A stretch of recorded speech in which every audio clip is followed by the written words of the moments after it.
Hello दोस्तों, welcome है आप लोगों का मेरे चैनल पर। आज से हम स्टार्ट करने वाले MPJL प्रायरी का आपको कल सिलेबस बता दिया गया था। ठीक है, उस सिलेबस के अंतर्गत हम पहले स्टार्ट कर रहे हैं हिंदी। ठीक है, हिंदी में सबसे पहले चलते हैं अपन वर्णमाला में। ठीक है, आज हम पढ़ेंगे वर्णमाला। इससे पहले स्टार्ट करने से पहले आप लोगों से निवेदन है कि इस चैनल को सब्सक्राइब कर लें और लाइक कर दें। ठीक है, पहले अपन चलते हैं वर्णमाला। वर्णमाला की सबसे छोटी इकाई जो है ध्वनि होती है। ठीक है, मैंने सब कुछ पहले से लिख के रखा है। ठीक है, आप लोगों को समझाने के लिए मैं यहाँ पे लिखूँगा, थोड़ा टाइम ज़्यादा लगेगा पर लिखा हुआ पहले से है। ठीक है, आप लोगों को क्या समझना है। ठीक है, ध्वनि भाषा की सबसे छोटी इकाई होती है। ठीक है, वर्ण लिखित भाषा की वह छोटी इकाई जिसके और टुकड़े नहीं किए जा सकते। ठीक है, मतलब कोई लिखित भाषा है, ठीक है, उसकी वह छोटी इकाई जिसके और टुकड़े नहीं किए जा सकते, उसे वर्ण कहते हैं।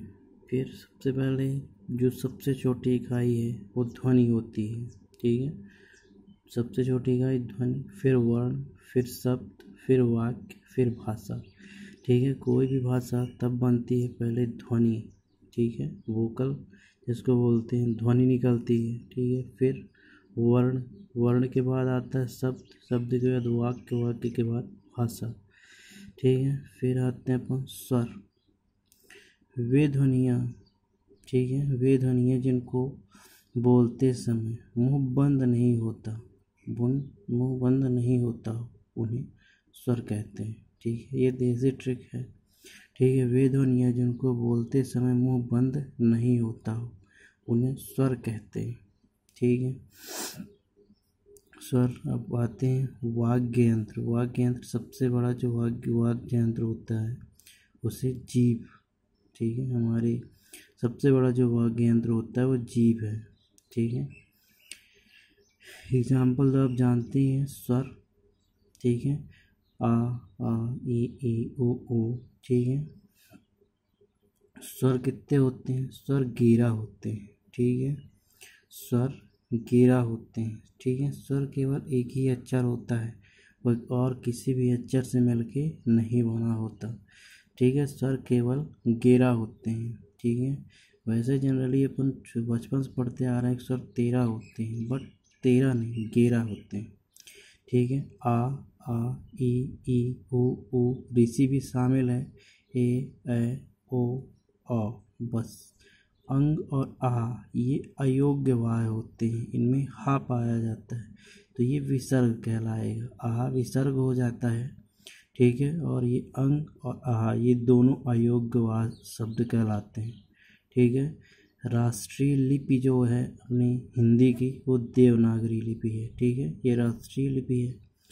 इसमें स्वरों की संख्या 13 -2।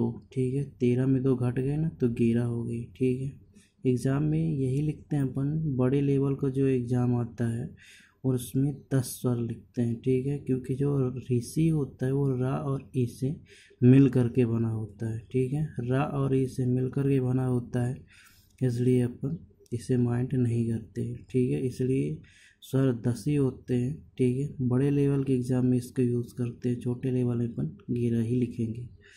ठीक है, इसके बाद ये आते हैं, इन शब्दों को मिलाकर कुछ नए शब्द बनते हैं। ठीक है, जिनके लिए अलग ही संधि बनती है। ठीक है, इनको अपन संधि में डिस्कस कर लेंगे।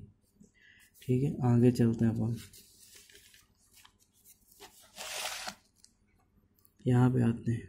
ठीक है, उच्चारण में लगने वाले समय के आधार पर स्वरों के भेद। ठीक है, मतलब जिनका उच्चारण में लगने वाले समय, ठीक है, जो ज़्यादा समय लेते हैं, कम समय लेते हैं, उस हिसाब से देखते हैं। ठीक है, तो सबसे पहले आते हैं ह्रस्व स्वर। ठीक है, ह्रस्व स्वर, ठीक है, जिनके उच्चारण में कम समय लगता है उन्हें ह्रस्व स्वर कहा जाता है। ठीक है, मतलब जिनके उच्चारण में बहुत ही कम समय लगता है उसे ह्रस्व स्वर कहा जाता है। ठीक है, इसका अन्य नाम इसे मूल स्वर, एकमात्रिक स्वर और लघु स्वर भी कहते हैं। ये 4 प्रकार के होते हैं।